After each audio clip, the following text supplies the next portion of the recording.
रांगे यांची भेट घेण्यासाठी संदीपान भुमरे आणि शंभूराज देसाई दाखल झालेले आहेत। थेट अंतरवाली सराटी या ठिकाणाहून आपण हे प्रक्षेपण पाहतो आहोत। भुमरे आणि शंभूराज देसाई जरांगेंच्या भेटीला दाखल झालेले आहेत। मराठा आरक्षणासाठी पुन्हा एकदा जरांगेंनी उपोषण याचा मार्ग पत्करलेला होता। आज उपोषणाचा 6वा दिवस आहे आणि 6वा दिवस असताना दुसरीकडे मनोज जरांगे यांच्या भेटीला संदीपान भुमरे आणि शंभूराज देसाई दाखल झालेले आहेत। त्यांची भेट घेतल्यानंतर नेमकं काय चर्चा केली जाते हे देखील आपल्याला स्पष्टपणे थेट पाहायला मिळेल अंतरवाली सराटीतून। जरांगेंच्या उपोषणाचा आजचा 6वा दिवस आणि त्याच निमित्तानं त्यांच्या भेटीसाठी दाखल झालेले संदीपान भुमरे आणि शंभूराज देसाई।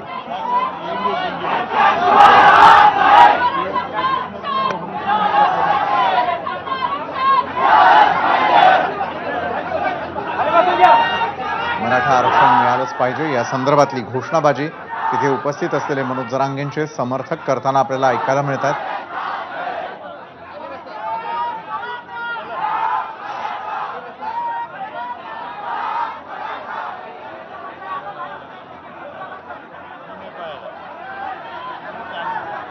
कृष्णा केंडे आपले प्रतिनिधी अंतरवाली सराटीतून थेट माहिती आपल्यापर्यंत पोहोचवतात।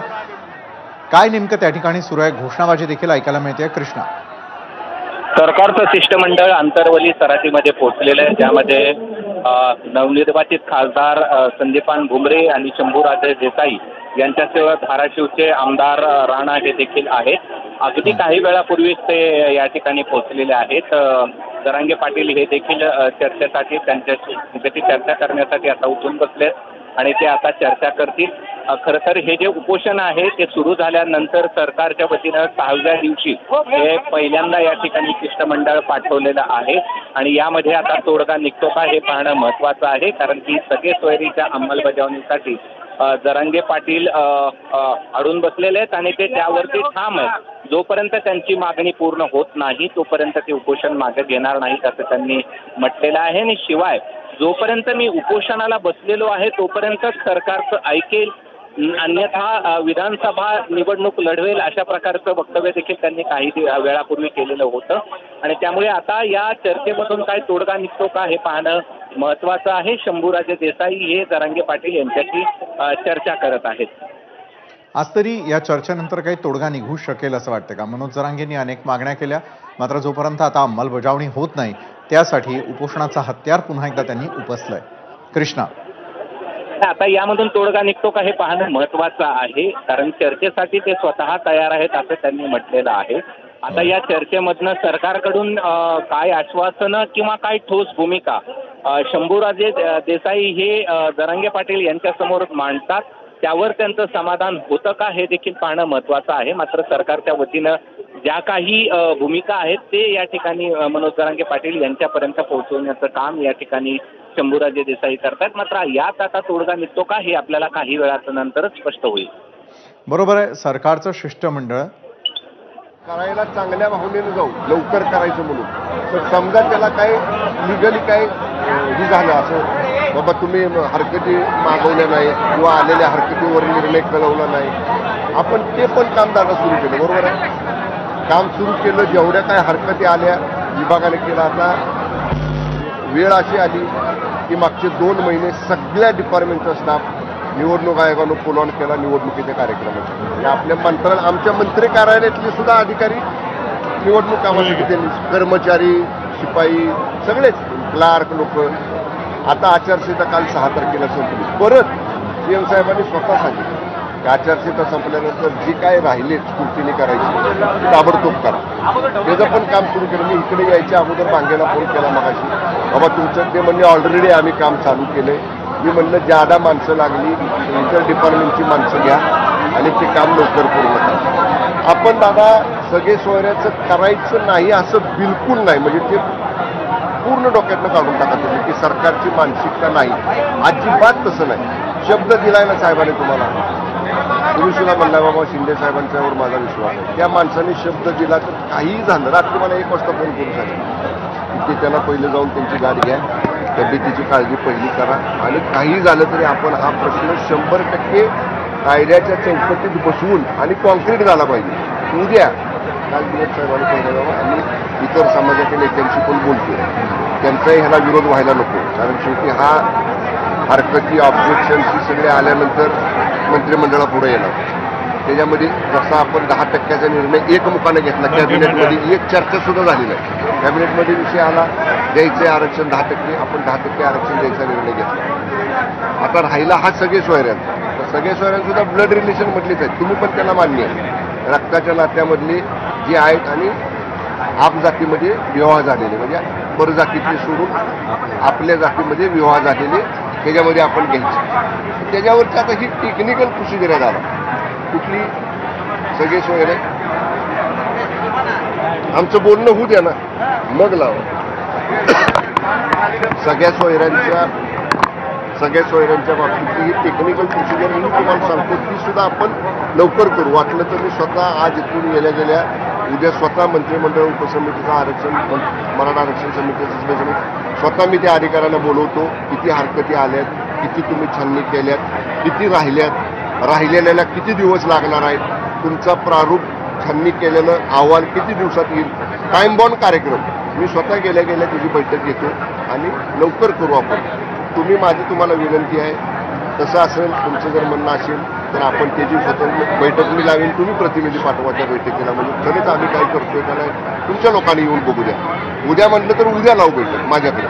मी स्वतः त्या समितीचा सदस्य आहे, चंद्रकांत दादा अध्यक्ष आहेत. दादाला विनंती करतो, दादा आले तर त्यांच्या अध्यक्षतेखाली लावू, आम्ही दोघं एकत्र घेऊ. पण तुम्ही माझी विनंती आहे, आता तुम्ही विनाकारण म्हणजे तब्येतीकडे पण लक्ष द्या आणि तुमचं सहकार्य. हे बघा एवढं केलंय, थोडं राहिले आता, हे केलं ते श्रेय तुम्हालाच आहे. माझी विनंती आहे तुम्ही थोडंसं आमची विनंती ऐकावी. मित्र म्हणून मित्राचा आग्रह ऐकावा. साहेबांकडे लावायची बैठक म्हटलं तर साहेबांकडे लावू बैठक, सीएम साहेबांकडे. तुमचे प्रतिनिधी तुम्ही सांगा, 5 नावं सांगा, 10 नावं सांगा, 7 नावं सांगा. आणि हे सगळं आता बघा 10%चं आपण प्रक्रिया पण सुरू केली आरक्षण दिल्यानंतर. परत जाहिराती बदलल्या आपण. पूर्वी जाहिराती दिल्या त्याच्यामध्ये हे नव्हतं, आपण नव्या जाहिराती परत जाहिरातीचा मसुदापासून बदलून हे घालून जाहिराती द्यायला लावल्या आपण सगळ्या विभागाला.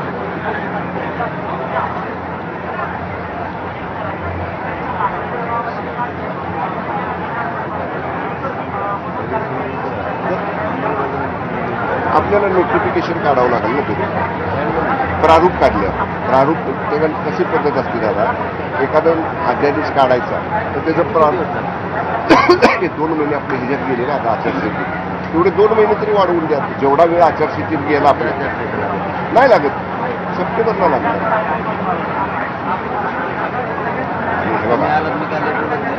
हो दादा,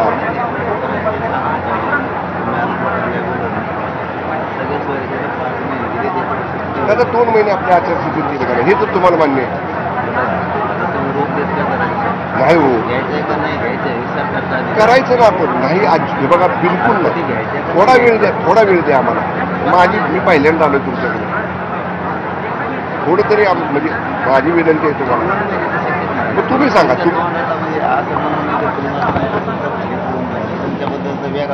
हे बघा दादा, नाही अगदी बरोबर. ते नंतर फोनवर समितीमध्ये प्रमुख आहे. मग काय केलं दादा, मी काय केलं ते तुम्हाला कधीतरी एकदा भेटून ना मी मीटिंग वाईज सांगतो मी काय केलं ते. आता मला सगळ्या सोयऱ्याचं काय झालं आपण ऐका ना, सगळ्या सोयऱ्याच्या बाबतीत आपण पब्लिक डॉमेनमध्ये ड्राफ्ट टाकला. हरकतीत आल्यावर तर त्या रेकॉर्डवर ते घ्यावे लागतील. त्या रेकॉर्डवर घ्यावेच लागतील ना, आपले नियमाने घ्यावे लागतील. उद्या मी सरळ सांगितलं तुम्ही यायलाच नव्हतं पाहिजे, म्हणजे मला बोलताच नाही. हो दादा, असं नाही. आधार असतो ते वेगळा. तुमचा शब्द मी तरी कधी खाली करू दिला म्हणूनच म्हणतो तुम्ही यायला नव्हतं पाहिजे. मी तुम्हाला भाऊ म्हणून आलो. मी फोनवर तुम्हाला दादा म्हणतो नेहमी, का नाही म्हणत. त्यामुळेच तर अडचण झाली ना.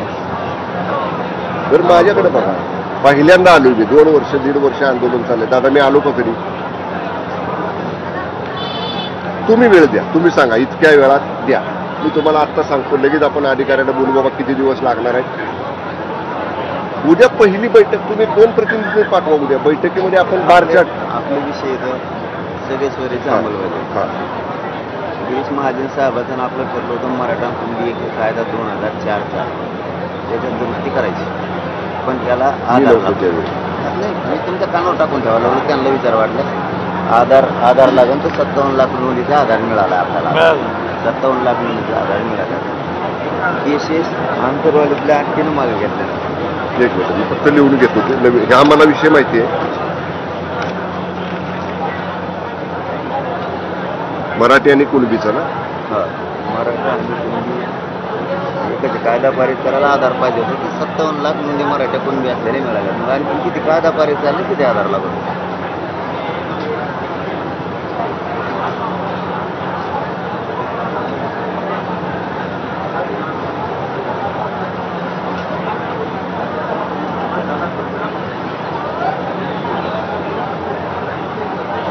आणि हे केसेस ना, केसेस गुन्हे ते सगळे सोयरे मला पाठायचे, ते लिहून घेऊ.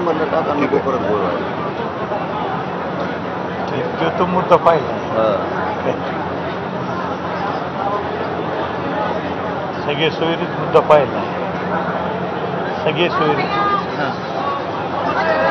आणि 3 आंतरवाली मधल्या किंवा सगळ्या राज्यातले केसेस. आंतरवाली सर राज्यातले DCM साहेब आणि CM साहेब दोघं म्हणले त्याला लगेच घेतो म्हणले ते 4 दिवसात. त्याला झाले 9.5 महिने.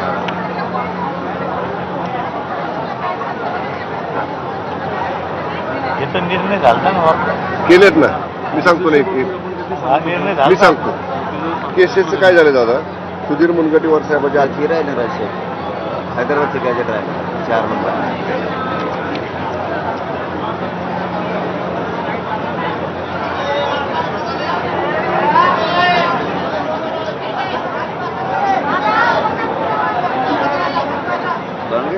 सगळं मागण्या लिहून दिलेल्या. नाही, मी उद्या ह्याची बैठक मी शिंदे साहेबाच्या समितीला 1 वर्षाची मुदत वाढ. शिंदे समिती, जस्टिस शिंदे समितीला ते नोंदी होतात ना ते चालू ठेवायचं काम. ते 3 महिने दिले शिंदे साहेबांना आपल्या वाढून, मुख्यमंत्री साहेबांनी त्याला एक्स्ट्राचे 3 वाढून दिले. तुमचं म्हणणं 1 वर्ष. हा, म्हणजे तिथं आणखी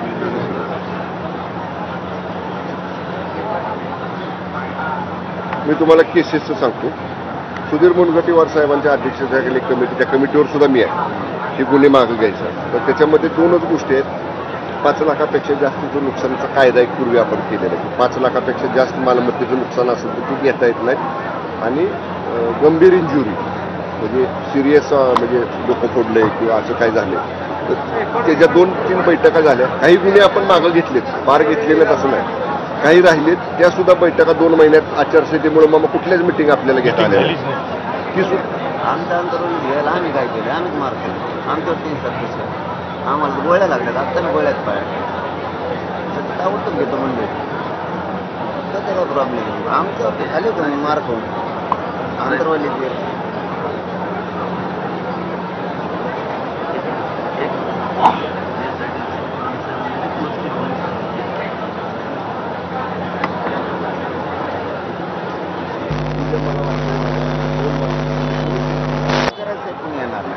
मी घेतो ना मिटिंग, मी स्वतः घेतो. म्हणजे तुमचा माझ्यावर विश्वास आहे ना.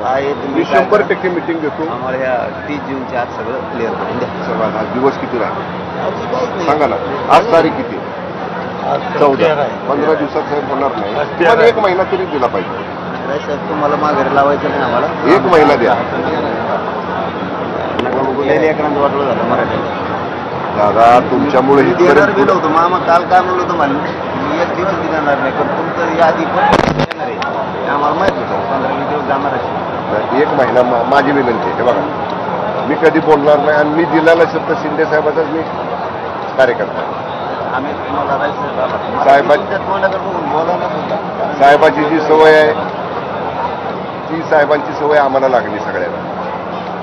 इथं लय हातातून चाललं, ऍडमिशन हातातून चालली. महिना म्हणलं की पोरांच्या हातात ते म्हणजे प्रवेशाचा कालावधी आहे ते हातातून चालली. लाखो करोड रुपये वसुली होऊन जाईल. राज्यात 1 कोटी पोरं तरी ऍडमिशन घेतात ना, नवीन जुनी मिळून 6 कोटी मराठ्यांपैकी 1 कोटी तरी पोरांची अल्टरनेटिव्ह पैकी तिकडे ऍडमिशन होणार. 1,000 करोड रुपये वसूल केले काय फायदा झाला. त्यामुळे मोफत शिक्षण केले सरकारनं तयार करून द्यायला लागलं. नाही दिलं ना आपण महिलांना सवलत. नाही या वर्षीपासून करणार ना आपण. कॅबिनेटचा निर्णय झाला मामा. कॅबिनेट अगदी त्याला डिप्लोमा डिग्री सुद्धा घेतली त्याच्यात आपण. टेक्निकल साईडचं सुद्धा मुलींचा सगळा निर्णय केला आपण. मुलींचा घेतला आपण. तुम्हाला GR त्याचा पाठवू का मी? कलेक्टर मार्फत तुम्हाला GR पाठवायचा. जाऊ शकता तुम्ही फक्त तुम्ही आला तर आमची बरीच नाही. नाही दादा, तुमचा आम्हाला एक महिना माझी विनंती आहे बघा. मी नाही तर बसतो इथे शेजारी तुमच्या. 1 महिना वेळ द्या आम्हाला. राजाभाऊ 1 महिना वेळ लागणार आहे आपल्याला. 15 दिवस ऐका ना. 1 महिना काय 15 दिवस हे बघा. 1 महिन्याला आम्ही हे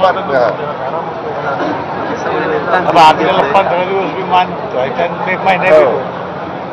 आणि मी स्वतः लक्ष घालतो. दर आठवड्याला मी स्वतः त्याच्या बैठका घेतो. किती पुढे गेले. मी अधिकारी ज्यादा लागले तर CM साहेबांच्या परवानगीनं ज्यादा अधिकारी नेमतो तिथं.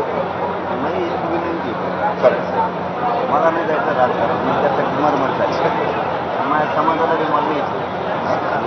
पण ते नाही दादा बोलण्याचं आंदोलन म्हणून बोलण्याची ऐका. मदत आम्हाला आपल्या पोराबाळाला फायदा आहे.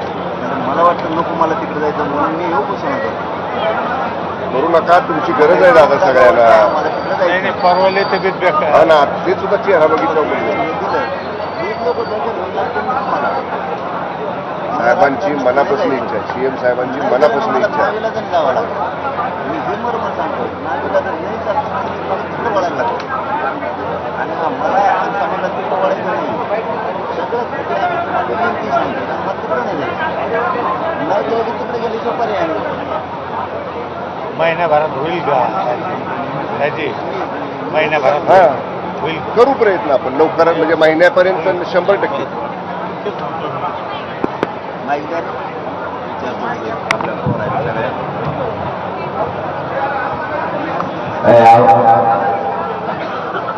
आवाज येतो सगळ्यांना.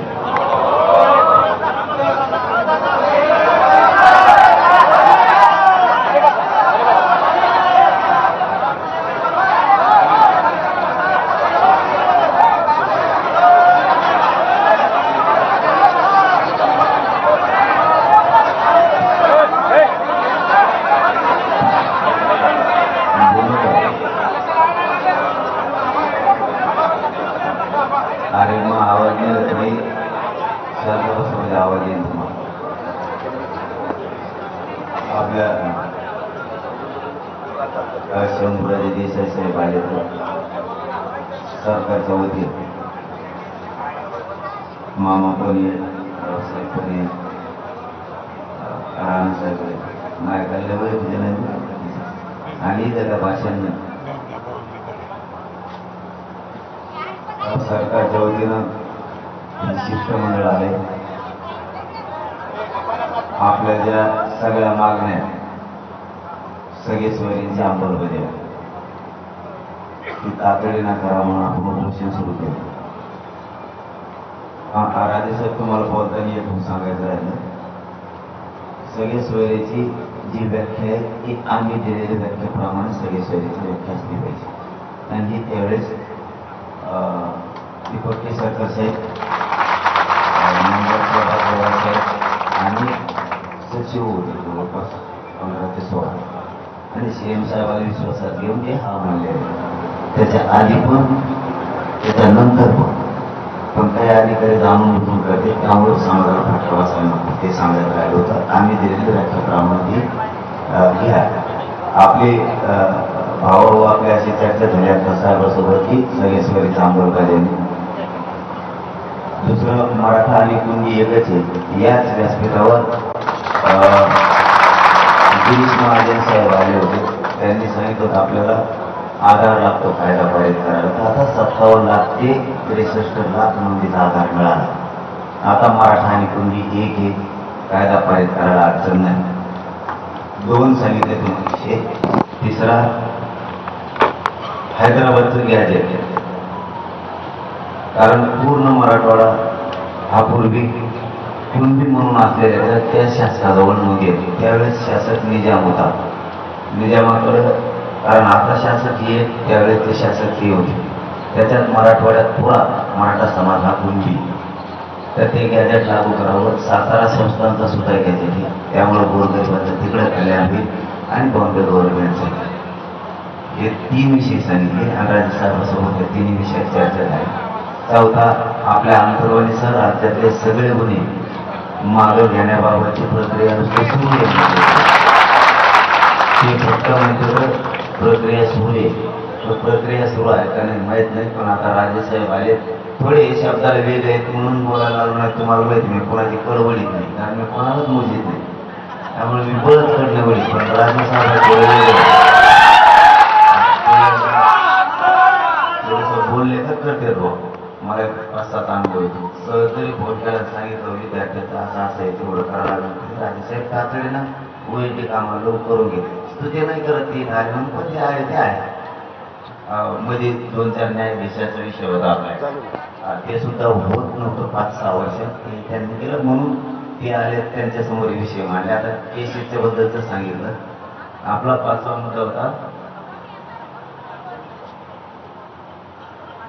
शिंदे साहेबांची समिती कुणबी नोंदी शोधती, तिला रद्द नाही करायचं, तिला लगातार सारखा शोधायला कामात ठेवायचं. सारखं 24 घंटे त्यांना मनुष्यबळ देऊन त्यांना नोंदी शोधायच्या बाबत ती एक चर्चा सांगितली.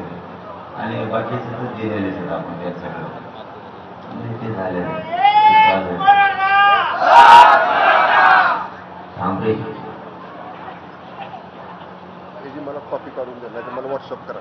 हा तर या आपल्या ज्या एकूण मागण्या आहेत ना त्याविषयी सविस्तर चर्चा झाली. आता ह्या झाल्या खऱ्या मूळ राजेसाहेब मागण्या. आता याच्या व्यतिरिक्त ह्या मागण्या नाही का, पण आमच्या अडचणी सांगतो की ज्या नोंदी सापडल्या हे मागणी नाही आहे. मागण्या ह्या 5-7 सांगितल्या आहेत तुम्हाला, आणि 7 का 9 आहेत काहीतरी ओरिजिनल मागण्या CM साहेबांकडे दिल्या आहेत. पण हे आम्ही वरचं सांगतो थोडं की नोंदी सापडल्यात, प्रमाणपत्र द्यायला काही अधिकारी जातीवाद करून मुद्दाम टाळायला लागले. जर प्रमाणपत्र मिळालं तर त्याचं द्यायला विनाकारण अडचण आणावं लागेल. पोराला आता नेटला द्यायचे म्हणजे ते तातडीनं द्यायचं सांगा. हे 2 सांगितले.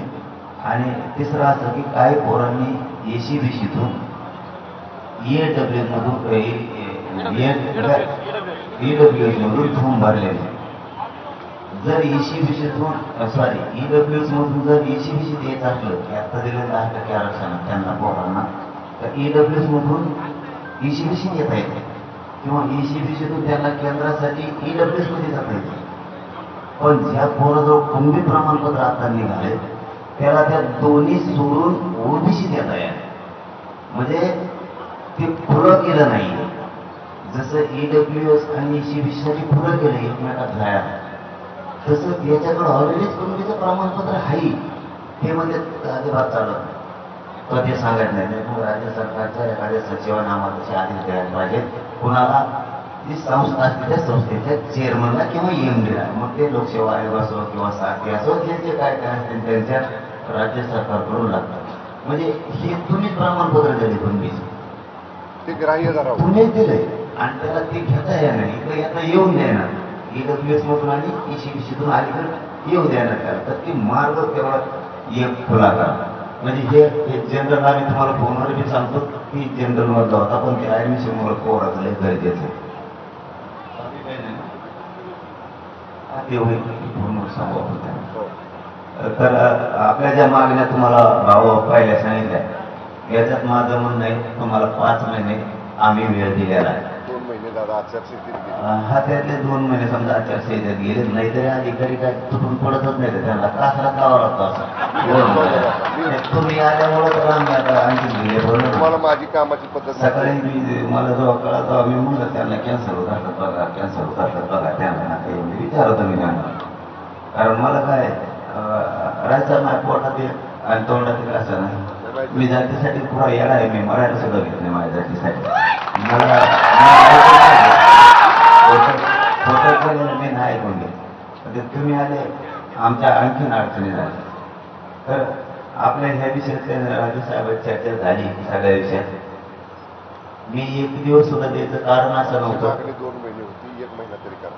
हा ना. मग आमचं राजेसाहेब मी 1 घंटाही मागे येणार नव्हतं. काल मलाही बोललो होतो की मी घंटा मागे याच्यासाठी येणार नाही की अधिकारी जाणून बुजून आलेल्या हरकती बघतच नाही.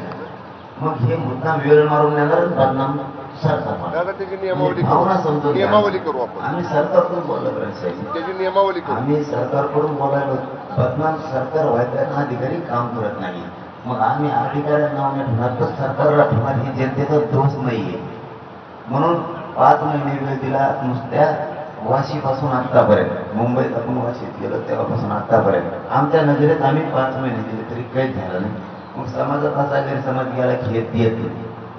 म्हणून आता आपण भाव तुम्हाला सांगतो, माझा म्हणून होता राजे साहेबाला, आम्ही तुम्हाला 30 जूनपर्यंत वेळ देतो. तुम्ही आलात म्हणून राजांचा अपमान करणारे मराठी नाही. 1 महिना द्या. त्यांचं म्हणणं 1 महिना द्या. काय करायचं ऐका, पुढचं ऐका, पुढचं ऐका, पुढचं बी ऐका ना. मला राजकारणाकडे जायचं नाही.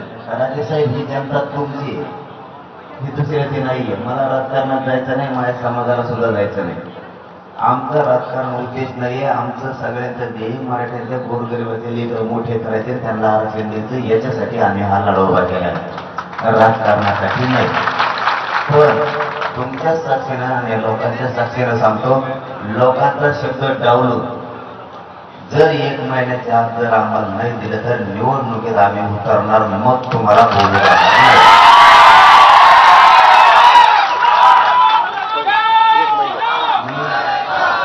आम्ही हट्टी नाही, एक हट्टी असतो तर आम्हाला आम्ही उत्कुटून लागेल की बैठक म्हणत नाही, आम्हाला मान्य नाही, आम्हाला राजकारण करायचं आहे. राजकारणाचा खंडच नाही राजेसाहेब आम्हाला. म्हणून आम्ही ही महिना सुद्धा एवढं देतो. पण त्याच्यानंतर हे तुमच्यासाठी आम्ही सगळ्या 6 कोटी मराठ्याला साक्ष करून तुम्हाला 1 महिन्यात वेळ देतो. पण 1 महिन्यात जर नाही दिलं तर मला एकाही पक्षानं, विरोधी पक्षानं आणि सत्ताधाऱ्याने सुद्धा म्हणायचं नाही तुम्ही हे काय केलं. कारण मी 288 टाकून सगळे शिटा पाडी. मी वेळ आली तर शिट उभा नाही करणार, पण नाव घेऊ घेऊ पाडी राजेश.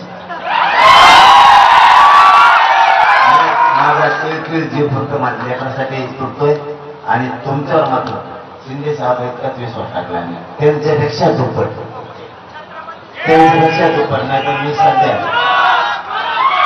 ह्या मनस्थितीत होते. आता सरकारला मुद्दाम 1 घंटा मिळायचं, ह्या मनस्थितीत मी काम करीत होतो. मला नाही राजकारणात जायचं, माझ्या समाजाला जायचं. आमचं ठरलेलं ओबीसीतलं आमचं हक्काचं आरक्षण आम्हाला द्या. ओबीसीला धक्का लागत नाही, काही होत नाही. आमचं आम्हाला आरक्षण द्या, हे मराठी तुम्हाला डोक्यावर घेऊन नसले. पण 1 महिन्यात जर नाही दिला आजच्या तारखेपासून तर मराठी राजेसाहेब ऐकायचे नाही. मी त्या टायमाला कळूच करू शकणार नाही. मी त्यामुळं आमचा मार्ग तुम्ही तुमच्या हातानं खुला करून देऊ नका. राजकारणात जायचा म्हणजे तुम्हाला एकट्या 2 देतात. आम्ही जे तुमचं 3-4 जे सत्ता झाली तुम्ही ते सगळ्यांचे मिळून तुमची जबाबदारी आमचा आम्हाला द्या. तरी पण एक शब्द देतो बाबा, कारण तुमच्या तर माझ्यात कधीच मित्रत्वात खोट नाही पाहिजे म्हणून. पण मी तरी बी चळवळ सुरू ठेवणार. म्हणजे कोणची निवडणुकीची. या काय तुम्ही नाही म्हणले तर आम्ही तयारी करायची. म्हणजे आपल्या दोघात नको बाबा बघू देत वैद्य लोकसभेसारखं आलं जवळ या काही आम्हाला फॉर्म सापडा, चिठ्ठी सापडा, पेन सापडा. मग आम्ही मात्र तरी पण आम्ही आमचं सावध राहणार महाराष्ट्रावर. पण तुमच्या शब्दाला सन्मान द्यायचा आम्हाला. आम्ही तुम्हाला आजच्या तारखेपासून 1 महिना दिलेला आहे. 1 महिन्यात आमचे सगळेचे सगळे विषय मार्ग येतात.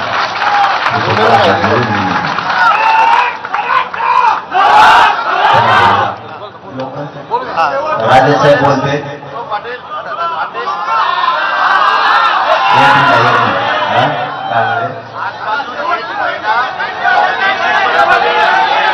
एक मिनिट बोलून देणार आहे काय चाललं ऐकाय थांबा ना. अरे ऐका यासाठी माझ्यासाठी मैत्रीला तर तयारी म्हणून तर माझं घ्या नाही. मला पण तुमचा काय विषय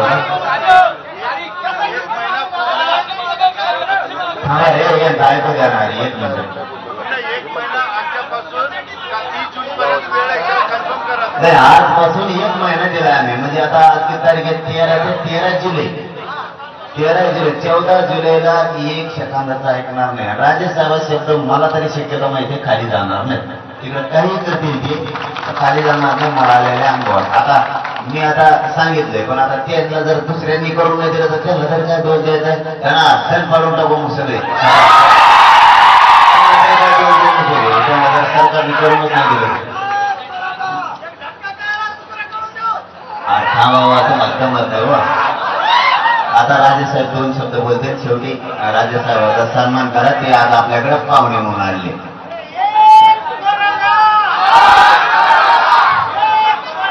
आज महाराष्ट्रामधल्या सकल मराठा बांधवांच्या हक्कासाठी, आरक्षणासाठी गेले अनेक वर्ष त्यांनी या ठिकाणी आंदोलन उभं केलं. ते सन्माननीय मनोजदादा जरांगे पाटील साहेब, मंत्रिमंडळातले आमचे सहकारी माननीय संदीपानजी भुमरे, विधिमंडळातले आमचे सहकारी राणा जगदीशसिंह पाटील, सन्मान्य राजाभाऊ राऊत, सन्मान्य बोर्डीकरताई, इतर सर्व मनोजदादांच्या बरोबर खांद्याला खांदा लावून या आंदोलन प्रक्रियेमध्ये त्यांना सतत साथ करणारे सर्व मराठा बांधव भगिनी, मी आज या ठिकाणी दादाला विनंती करण्यासाठी सरकारच्या वतीने आलेलो आहे की त्यांच्या प्रकृतीची आम्हाला सगळ्यांनाच खूप चिंता आहे. मी आल्या झोपल्या असताना त्याला पाहिल्यावर म्हटलं की म्हणलं दादा तब्येत खूपच खराब झालेली आहे, तुम्ही पहिलं तब्येतीची काळजी घ्या. मी बघितलंय त्यांची तळमळ या आंदोलनासाठी किती आहे. हे आंदोलन जेव्हा उभं राहिलं त्याच्या अगोदर एक बैठक मराठा आरक्षणाच्या विषयासंदर्भामध्ये मी माननीय मनोजदारांच्या बरोबर मुंबईला आम्ही केली होती. कशा पद्धतीने हे आरक्षणाचे प्रश्न पुढे न्यायचा. आणि आता फार काही जास्त बोलत नाही, पण नंतर ह्या आंदोलनाची प्रक्रिया सुरू झाली आणि मी प्रामाणिकपणे सांगेन, म्हणजे एक मराठा बांधव म्हणून सांगेन, जे 10% स्वतंत्र आरक्षण करायचा कायदा महाराष्ट्र विधानसभेमध्ये झाला, केवळ आणि केवळ मनोजदादांनी जो लढा उभा केला होता त्या लढ्याचं 100% हे यश आहे. आणि आता या ठिकाणी सगळे सोयऱ्यांच्या बाबतीत सुद्धा शासन सकारात्मक आहे. आम्ही सगळ्यांनी सगळे सोयऱ्यांच्या बाबतीतला प्रारूप तयार केलं. पब्लिक डॉमेनमध्ये म्हणजे लोकांच्या हरकती आणि ऑब्जेक्शन त्याच्यावरच्या मागवण्यासाठी ते दिलं. पण वेळच अशी आली की 2 महिने पूर्ण कालावधी हा लोकसभा निवडणुकीच्या आचारसंहितेमध्ये गेला. सगळे अधिकारी कर्मचारी निवडणूक अधिकाऱ्यांनी त्या जिल्ह्यातल्या आदेश काढून त्यांच्याकडे वर्ग केल्यामुळे थोडंसं 2 महिने काम थांबलं. पण मी आता दादाने शब्द दिलाय, उद्याच मंत्रिमंडळ मराठा आरक्षण उपसमिती मंत्रिमंडळात दिले. त्याचा सदस्य म्हणून जे 5-6 मुद्दे आज मी या ठिकाणी लिहून घेतलेले आहेत त्याच्या बाबतीत माझ्या स्तरावर पाठपुरावा करण्यासाठी उद्या सगळ्या अधिकाऱ्यांची या ठिकाणी मंत्रालयामध्ये बैठक लावतो. आणि 1 महिन्याचा अवधी आज दादाने इथं दिलाय की 3-4 महत्वाच्या गोष्टी की मराठा कुणबी एक असल्याच्या ज्या 57 लाख नोंदी सापडलेल्या आहेत त्याप्रमाणे मंजुरी मिळाली. जे सगळ्या सोयऱ्यांच्या बाबतीतल्या ड्राफ्ट नोटिफिकेशन काढले ते अंतिम करावं, फायनल करून त्याचं कायद्यामध्ये रूपांतर करावं. आंतरवादी सराठी आणि राज्यातल्या इतर ठिकाणचे जे गुन्हे आहेत ते मागं घेण्याचा पूर्वी निर्णय झालाय. ती प्रक्रिया सुरू आहे, झाली नाही असं नाही, पण ती गतीनं निकाली करावेत सगळं असे ह्या ज्या आणि इतर महत्वाच्या गोष्टी ज्या दादाने सांगितल्या त्या सगळ्यांच्या बाबतीत मी स्वतः उद्या त्याचे पाठपुरावा करतो. अंतिम निर्णय करण्यासाठी माननीय मुख्यमंत्री एकनाथजी शिंदे साहेबांच्याकडे नेतो.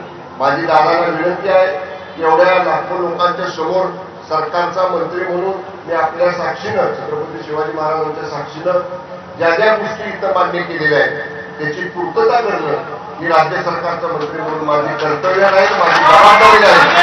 आणि निश्चितपणे माननीय मुख्यमंत्री एकनाथजी शिंदे साहेबांच्या नेतृत्वाखाली हे सरकार मराठा समाजाच्या आरक्षणाचा, सगळ्या सोयऱ्यांच्या अंमलबजावणीचा लवकरात लवकर जो 1 महिन्याचा वेळ दादाने आम्हाला दिलेला आहे त्याच्या आज निश्चितपणे याच्या बाबतीत सकारात्मक निर्णय आम्ही घेऊ एवढी ग्वाही देतो. आमच्या सगळ्यांना तुमच्या सगळ्यांच्या विनंतीला मान देऊ दादांनी हे उपोषण स्थगित करावं अशी परत एकदा दादांना या ठिकाणी मी विनंती करतो.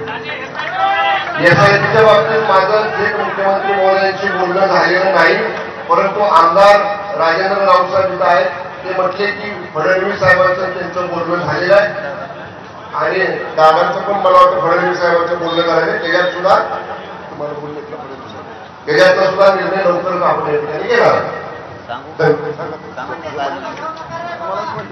मला याच्या बद्दल काल फडणवीस साहेबांचा फोन आला. ते म्हणले तिला मारून टाकलं. काय म्हणते त्याला मला इंग्लिश येत नाही.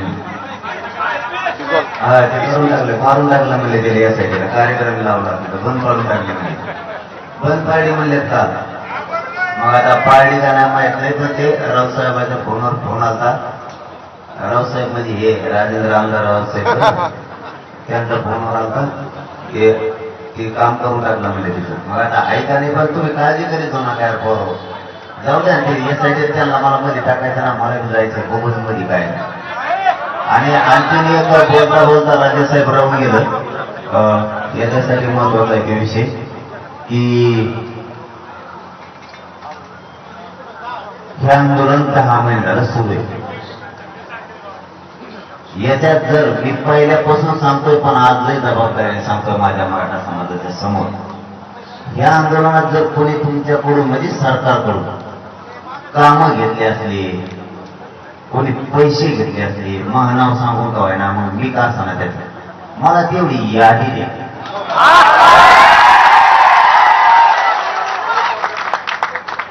हे आंदोलन गोरगरीब मराठ्यांचा प्रत्येक त्यांना मोठं व्हायसाठी नाही. माया कानावर 100 कोटीचा आकडा मी लय जबाबदारीने शब्द सांगतोय. मग वेळ आली ना मी फोन म्हणलाय त्या माणसाचं नाव सुद्धा घेत असतो ह्यो माणूस फोनवर मानलाय. मग त्याची चौकशी करायची असली तर करा. तू मानलाय कसं त्याला जर याच्यात कोणी कमी असेल मग त्यात मी बी असलो तरी सुट्टी मी असलो तरी सुट्टी नाही. माझ्या शेजारचा असला तरी सुट्टी नाही. मला खूप गोष्टी ऐकायला मिळाल्या. माया गरिबाचं चांगलं व्हावं म्हणून हे आंदोलन. आणि कोणी जरी तुमचं नाव सांगून जर कोणी सांगितलं हे काम करा ती बदली करा किंवा हे 10 लाखाचं ग्रामपंचायतला द्या 40 कोटीचं समृद्धीचं द्या आणखी 2-4 कोणते मुद्दे आले तर कानावर ते द्या. ज्याला कळालं ना त्याच्या बदमाशी बरोबर चाललाय राजसाहेब त्यांना सांगितलं पण त्याच्या बरोबर चाललंय. मला खूप माहिती मिळाली डेंजर. मग हे जर असं त्याला मात्र मराठ्यांचं रक्त पिऊन मोठं नको त्याच्या कष्टावर त्याने व्हावं आमचं काय म्हणणं आहे. पण माझ्या गोरगरीब लेकरांचं आंदोलन मोडून त्यांना मोठं व्हायचं हे कुठाने नको. आणि ते पत्रकार परिषदा तुमच्या आडून लपून काही जण बरेच जण गेले ते थांबा तुमच्या हातात लय बरं मुंबई काही कुणी बी आमच्या त्यात थोडी देत मुंबईत नेऊन बशी देत त्यांना तिकडे गुलाबजाम खाऊ घाली दे आणि ते आमच्या विरोधात खबाखब बोलत आहे तिथं ते सरकारचे कोण त्यांना हे करते ते थांबवा. आता हे राजेसाहेबांचं झाले तर आपण आमरण उपोषण हे स्थगित करतोय. आपल्या जिल्ह्या आई बहिणींना काही मार लागला होता राजसाहेबांनी त्यांच्या हाताने आपण ते पाणी घेऊ. पण एक महत्वाचं सांगत राहिले ते ऐका अण्णा ऐका रे.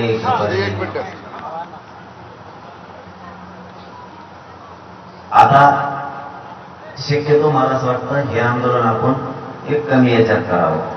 या गावाला त्रास होता कामा नाही हे माझं प्रामाणिक म्हणणं आहे. ऐकावं का सगळेजण टाळ्या ते नंतर पाहिजे. हे गाव पवित्र झाले आंदोलनासाठी. एक आणखी मिनिटं मुद्दाम घेतो तुमच्या जास्तीचा.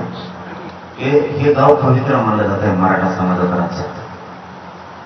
याला जाणून बसून काही जण कलंकित करते. जरा माझी भावना समजून घेतला मला हट्ट नका धरत इथं करायचं. मला वाटतं ह्या गावाला डाग लावू शकते. चांगलं नाव झालेलं आहे गावाचं पवित्र नाव झालेलं आहे. याला पंढरी म्हणते थोडक्यात मराठीची आपला समाज इथं आलं तसं म्हणतो. इथली माती कपाळाला लावतो. काही जणांनी जर जाऊन बुजून वेळा उचलला असला तर हे गाव जितकं नावावर आलं ना तितकंच कलंकित होत असतं. कारण एक लग्नात आनंदाचा दिवस असतो, पण एक बेवरं जर त्या लग्नात बसलं सगळ्या लग्नात वाढवलं.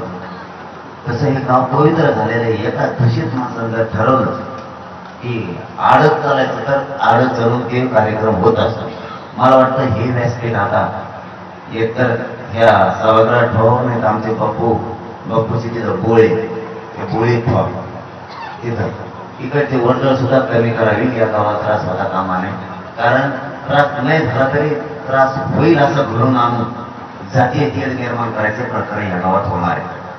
त्याच्यामुळे हे गाव झालंय. मी लढायला खंबीर आहे. मी कुठं लढत, मी माया मारण्यासाठी कुठं लढत, हे माझं प्रामाणिक मन सांगितलंय मी तुम्हाला. मला माहिती आहे गावाने मला त्याशी काय उत्तर दिले. गावाने मला उत्तर दिलेलं मी म्हणून तर विसरू शकत नाही. त्यांनी सांगितलं पुऱ्या गावाला जरी गोळ्या घातल्या, पुरं गाव जरी मारलं तरी महाराष्ट्रातल्या मराठ्यासाठी आम्हाला सगळ्याला मारायचं, इथलं आंदोलन हलवायचं नाही असं त्यांनी सांगितलं होतं. पण आता मी खूप जबाबदारीने तुम्हाला सांगितलंय, मंदिराला दर्शनाला त्रास नाही झाला पाहिजे. तुम्हाला काय काय विकास गावाचा हा काढाय तुमच्या ते टाकून घ्या, चांदीचे डांबरी म्हणजे काय विकास करून घ्या चांगला. काय आणखी काय प्रकार असतील ते सगळं व्यवस्थित टाकून घ्या तुमचं. आमचं आंदोलन एका कोपऱ्यात जाईल, चालत नाही चालत त्याची काही अडचण नाही. आता आंदोलन चालू तरी काय करायचं, शंभराचे देसाई साहेब आहेत ते आपल्याला आरक्षण देते, चांगला आंदोलनाचा विषय नाही दिलं तर आपण सत्तेत जाऊन आपण घेऊ, नाही तर आपण सत्तेत नाही जायचं, नाव घेऊन पुरे पडून टाकायचं. पाडल्या केल्या मोठा आता नाही का चालू इथं सध्या स्थगित आपण हे केलेलं आहे. इथं साखळी चलून देऊ फक्त एक छोटस हे ठेवू. गावाला इच्छा असली तर, नसलं तर पुढचा निर्णय आपण नंतर घेऊ, एक दोन दिवसांनी. पण शक्यतो आता अंतर्वलीतला विषय थांबवावाच असं मला वाटतं. आपण स्थलांतर का पुढं करणं व्हायना, पण हे डाग लागू नये. ग्रामपंचायतचा काय ठराव होता, कारण काहीला वाटू नये आणि असं केल्यामुळं पळून जावं लागलं काही, त्याच्यामुळं ते करणं गरजेचं होतं. आणि याच्यात सगळ्यात जास्त आपल्या दिलीपराव तकणे साहेब विसरू नका, मराठीच्या लोक लक्षात असू विसरू नका त्या माणसाला. तेव्हा माणूस ओबीसीचा असून सुद्धा खंबीर आपल्या बाजूने उभा राहायला गावकरी सुद्धा वैयक्तिक आम्ही आज राहायच उद्या नाही आम्ही जाणार आहे. तुमचं गाव सुखी राहावं सगळं, ओबीसीने मराठीने एक जीवाने सगळ्यांना राहावं. तुमचं ताटात कधी त्रुटी येऊ नये. तुम्ही प्रेमाला राहा, प्रेमाने काय येईल. तुम्हाला लय वेळेस सांगितलं होतं की एक ना एक दिवस आम्ही जाणार आहे, एक ना एक दिवस आंदोलन संपणार आहे. वितुष्ट येऊ देऊ नका लोकांचं ऐकून. परंतु शेवटी जे व्हायला नको होतं ते घडून आणलं, ते दुसऱ्याने आणायला पाहिजे होतं. मग त्याला सांगितलं असता काचा, पण ते आता आपलेच जातं आपलेच होतं. हे अशा गोष्टी आहेत. त्याच्यामुळं ते झाला गेला विषय मराठ्यांनी सोडून द्या. कोणी काय काड्या केल्यात हे ध्यानात ठेवू नका. हे मला खूप जबाबदारी सांगणं गरजेचं होतं, कारण पोरांच्या डोळ्यात रक्त होतं, सळसळसळत होतं पोर. म्हणून सगळा विषय सोडून द्या. कोणी अर्ज दिले, कोणी आंदोलन बंद करण्याचा प्रयत्न केला, का केला, का फुटले, कोणी भोळे, हे एकाही मराठ्याच्या पोरांनी डोक्यात ठेवू नका. त्याला नावीला जे झालं गेलं ते गंगाला सोडून द्या. फक्त इथून पुढं हे पत्रे फिरे सगळे काढून तिथं काय ठेवू नका.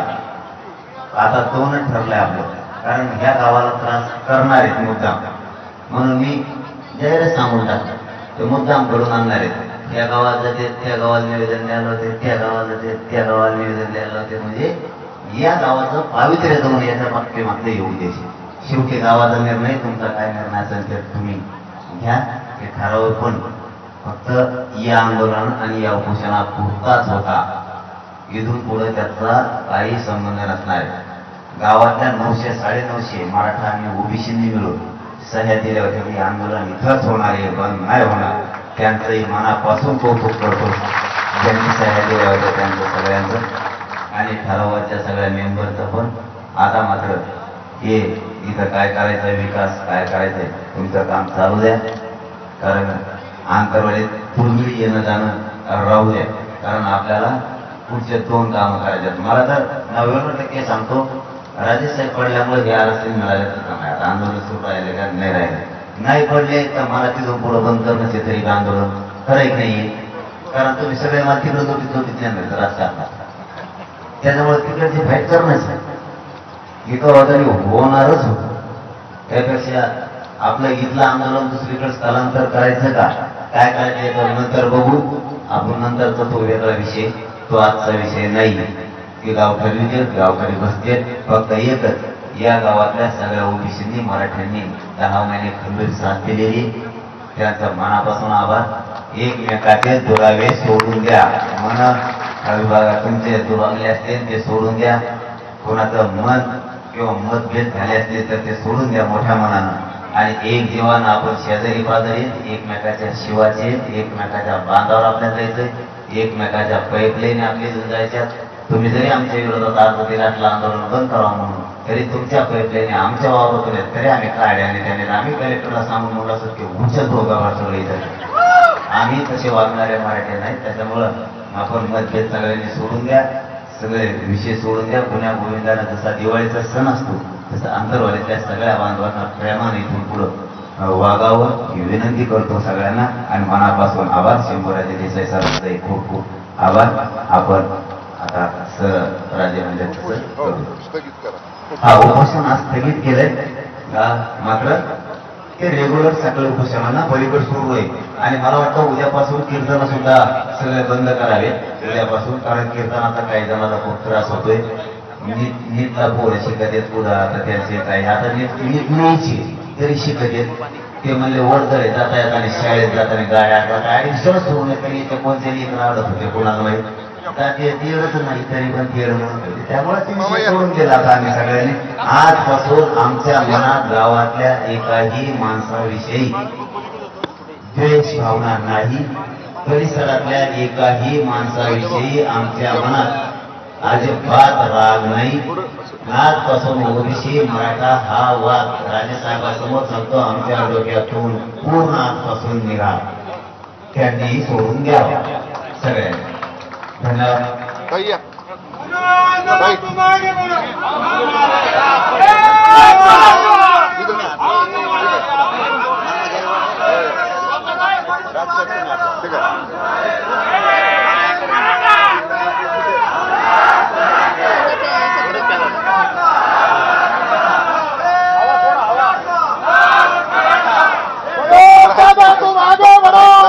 एकदा तपासून घेऊन गेलं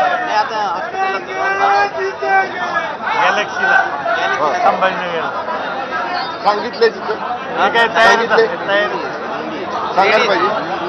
ते आपलंच उद्या मी पहिली बैठक लावतो आणि फोनवर संपर्कात राहतो. कोणाच्या फोनवर बजरी कोणाच्या